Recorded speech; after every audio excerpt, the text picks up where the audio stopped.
disse, rapidinho. Estamos de volta com entrevista coletiva, entrevistando na oportunidade o deputado eleito Oscar Bezerra, pelo PSB. Para você que está chegando, nós estamos dando sequência às entrevistas com os deputados eleitos na última eleição. Deputado, a gente terminou o bloco passado começando a falar, vamos dizer, da política da casa. Política interna. Na política interna. E um primeiro grande embate, sem dúvida, é a composição da mesa diretora. Né?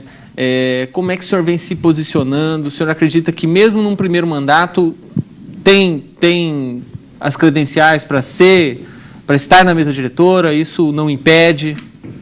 Eu acho que ninguém dos 24 tem aí, vamos dizer, ninguém é criança, né? Todo mundo que chegou aqui tem sua trajetória, né? Tem a não está por acaso aqui. Não está por acaso dentro do contexto. Agora, todos estão factíveis a estar participando do processo eleitoral da mesa diretora. Eu, Oscar Bezerra, não estou como candidato a nada até o presente momento, até porque a eleição é em fevereiro.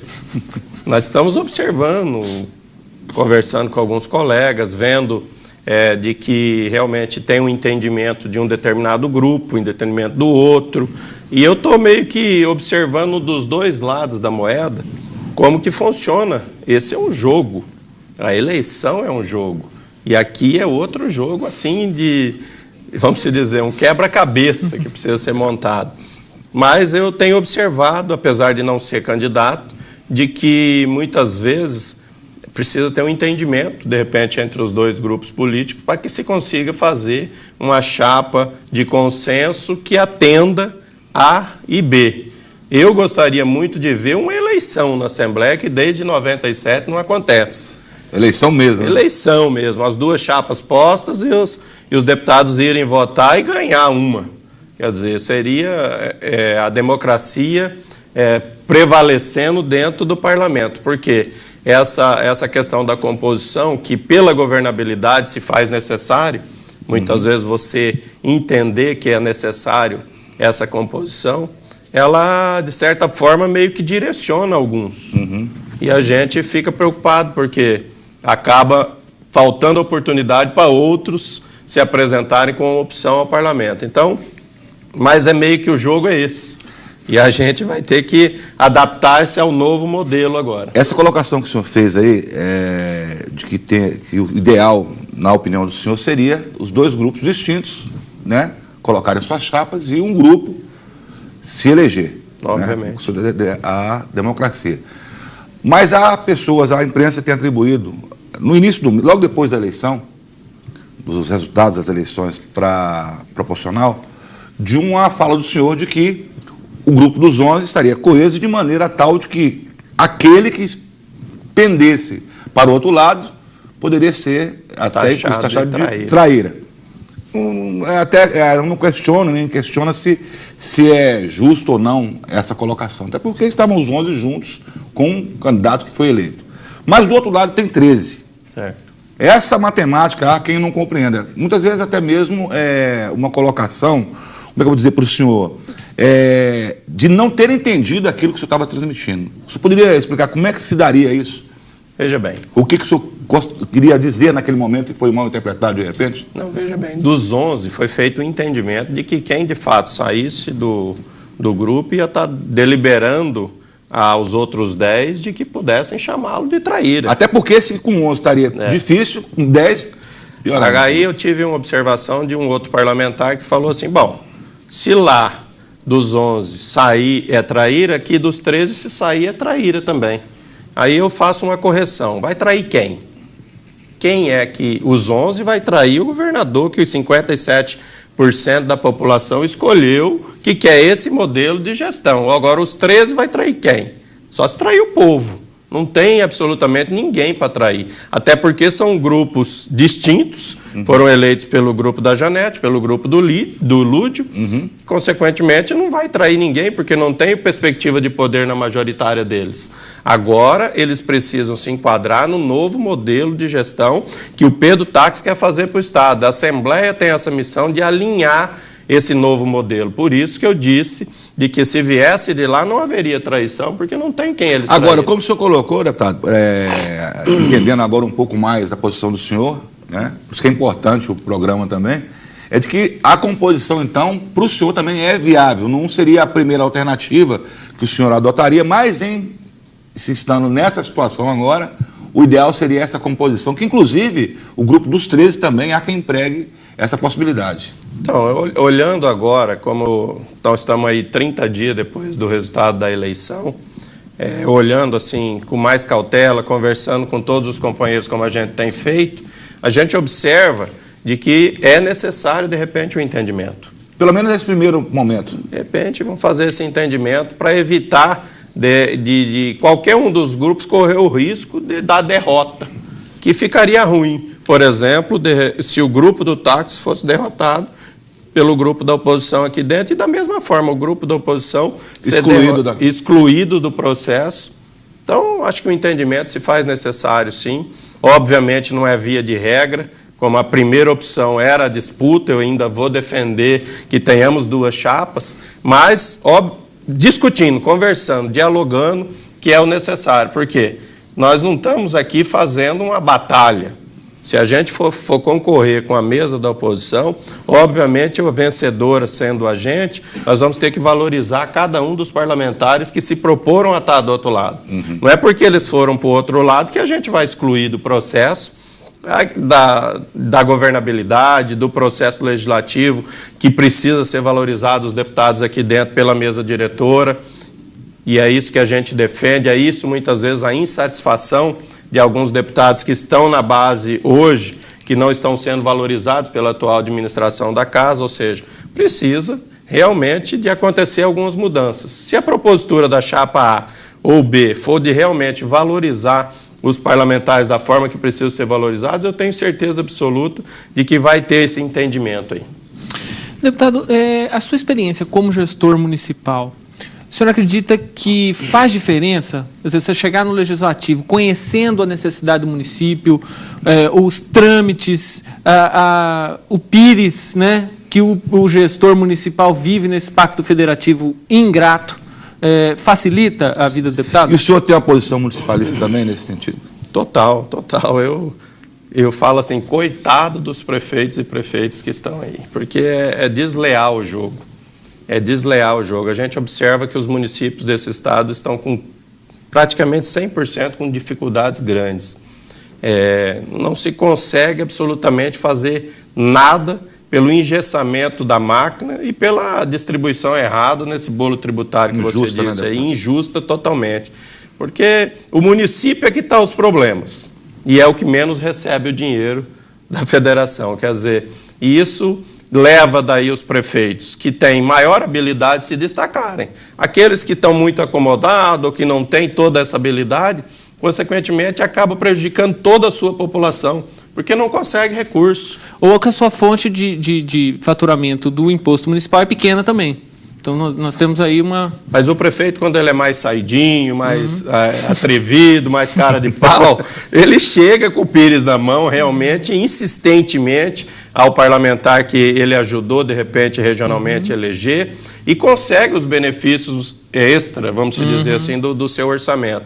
Mas tem aqueles que é muito tranquilo, que acabam se acomodando ou não querem se expor, acabam não pedindo, envergonhados de pedir, porque acham que deveria ser um processo natural de transferência, mas infelizmente não é. Nós temos que pedir, sim, e eu de repente, posso ser um elo aí com os prefeitos, por eu já ter sido, para tentar minimizar essa dificuldade de hoje chegar ao investimento público, tanto estadual como federal, nas prefeituras dos municípios. Nesse sentido do municipalismo, que falou Narbal, a gente vem questionando um pouco também os deputados, a esfera talvez expanda ao legislativo estadual, que é a questão da federalização da educação.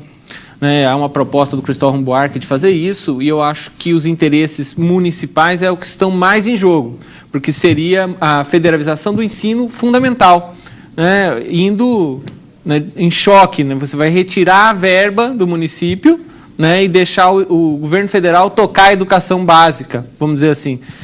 Como que o senhor avalia isso? É possível isso ou o que deveriam fazer efetivamente, realmente, é discutir, rediscutir esse bolo? Eu acredito que o bolo precisa ser rediscutido. Porque, por exemplo, o governo federal tem as suas atribuições em vários os segmentos e a gente observa de que não tem um resultado efetivo nos que eles têm proposto a estar comandando. Por exemplo, o INCRA, na minha opinião, é encravado. O governo federal tem essa prerrogativa de fazer as regularizações e não o fazem. Aí vem IBAMA, grandes dificuldades de fazer o seu papel também, de fato, com orçamento estruturante, algo nesse sentido. Aí o governo vai ainda tomar uma fatia, botar debaixo do braço o ensino, que de certa forma não está sendo a contento pelo fato dos municípios não ter a receita como deveria ter. Mas se fizer o bolo de distribuição melhor, eu tenho certeza de que automaticamente é meio que constitucional que o limite da educação é os 25%, consequentemente vai se fazer melhor a educação nos municípios. E isso não sei se teria vantagem. Precisamos ver a lei de fato, quais são as melhorias que vai repercutir lá na ponta final para o aluno de fato, porque o resultado tem que vir para as pessoas. Muitas vezes os entes da federação podem achar que não seja um bom negócio, mas se o resultado der para o aluno a qualidade de ensino que deve dar, nós precisamos rever. De repente, os prefeitos têm que aderirem a esse processo. Com relação ao FETAB, deputado, qual é o posicionamento do senhor? Não, o FETAB, hoje, o Estado meio que dependente dele, né? Hoje o FETAB está sendo usado para pagar folha de pagamento. A extinção do FETAB hoje seria, vamos dizer assim, um impacto gigantesco dentro do Estado do Mato Grosso e traria prejuízos aí, eu acho que de pagar a folha de pagamento. Essa divisão de 50% para os municípios precisa adotar quais são os critérios de fiscalização, porque também existe uma situação de que, se for mandado 50% para o município sem nenhum critério, daqui a pouco os prefeitos lá é que estão pagando a folha de pagamento deles com o dinheiro do FETAB, que era para a estrada, para a habitação. Então precisa ser revisto essa questão. Foi isso que o Pedro, na oportunidade antes da eleição, disse, que a oposição acabou deturpando, que o Pedro era contra a distribuição do FETAB. No entanto, não é. Eu acho que esse destino desse dinheiro é realmente de volta aos municípios, coisa que esse governo não fez. Agora, existe dezenas de fundos que precisam ser extintos. Dezenas de fundos, inclusive, que têm prejudicado os municípios numa ordem de receita gigantesca. Porque quando se faz a separação do dinheiro, vamos supor, lá o índice dos municípios vai ser aplicado, os fundos já foram todos tirados aqui. E isso está dando um prejuízo na hora do repasse para os municípios aí, que têm o direito desta arrecadação dos fundos também, que está sendo posto de lado para depois distribuir aos municípios. A divisão é sobre o líquido e não sobre o bruto, né? Exatamente. E os incentivos fiscais? Tem que ser revisto. Isso aí nós temos que fazer. Tanto a questão, só interrompendo para colocar uma pergunta, tanto nessa questão do FETAB e de outros fundos, que o senhor acabou citando aí, me permita me referir mais uma vez a deputada Luciana Zé, era também, juntamente com o deputado Bruneto, bateram muito em cima dessa tecla aí. Agora, com relação aos incentivos também, o senhor acredita que o que tem que ser mudado, deputado? Olha, existe empresas... Que não foi feito até... Existe empresa no Estado que tem incentivos fiscais de que não produzem absolutamente nada. Ou seja, é um comércio... uma loja que em qualquer lugar poderia se instalar e que não produz absolutamente nada. Ou seja, qual é a função de repente, você dar um incentivo a uma empresa? Que ela venha se instalar, produzir um determinado produto no nosso estado, ou seja, agregar a nossa matéria-prima. O alcance social também, né? O alcance social, gerar emprego. Agora, uma loja, eu acho que não tem que ter incentivo, porque ela está usando a prerrogativa que lhe cabe de abrir a porta, porque nós temos o consumidor. Agora, o Estado dá incentivo para uma abertura de uma loja que não produz efetivamente. É um emprego direto que não justificaria... Não justifica. Eu acho que esse crescimento seria meio que natural para o nosso Estado vir empresas para buscar o nosso mercado consumidor naturalmente, sem o Estado ter que efetivamente abrir mão de milhões e milhões de reais para que essa loja abra a porta no nosso Estado. Essa loja que você refere foi divulgado, muito discutido, inclusive de meados do ano para cá. É a Havan, por exemplo. Tem várias, né? Tem várias aí, né? A Citylar tem benefício, parece que o Gazin tem benefício, a Havan parece que abriu com benefício, quer dizer, no geral, o comércio, eu acredito que está errado esse modelo. Eu acredito que seria mais para a indústria mesmo. A indústria, nós temos que incentivar. Hoje o Mato Grosso é campeão em produção de primária. Nós não temos a indústria para industrializar tudo que nós produzimos. Agregando esse valor que o senhor está dizendo. Exatamente. Eu tenho certeza, Minas Gerais, a partir do momento que industrializou o Estado, a receita pulou 5 vezes mais do que era antes. Quando começou realmente a indústria chegar. Nós precisamos fazer com que isso aconteça aqui. Nós somos campeão de soja, mas in natura. Somos campeão de carne, mas praticamente in natura. Algodão, in natura. É tudo in natura.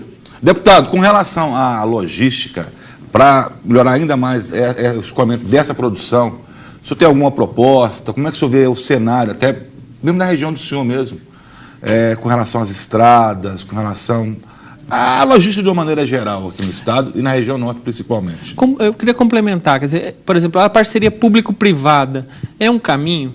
É um caminho, um caminho. Apesar do agricultor, aquele que contribui na hora da construção da rodovia, já pagar os seus tributos, seria uma bitributação nesse sentido, porque o cara já paga.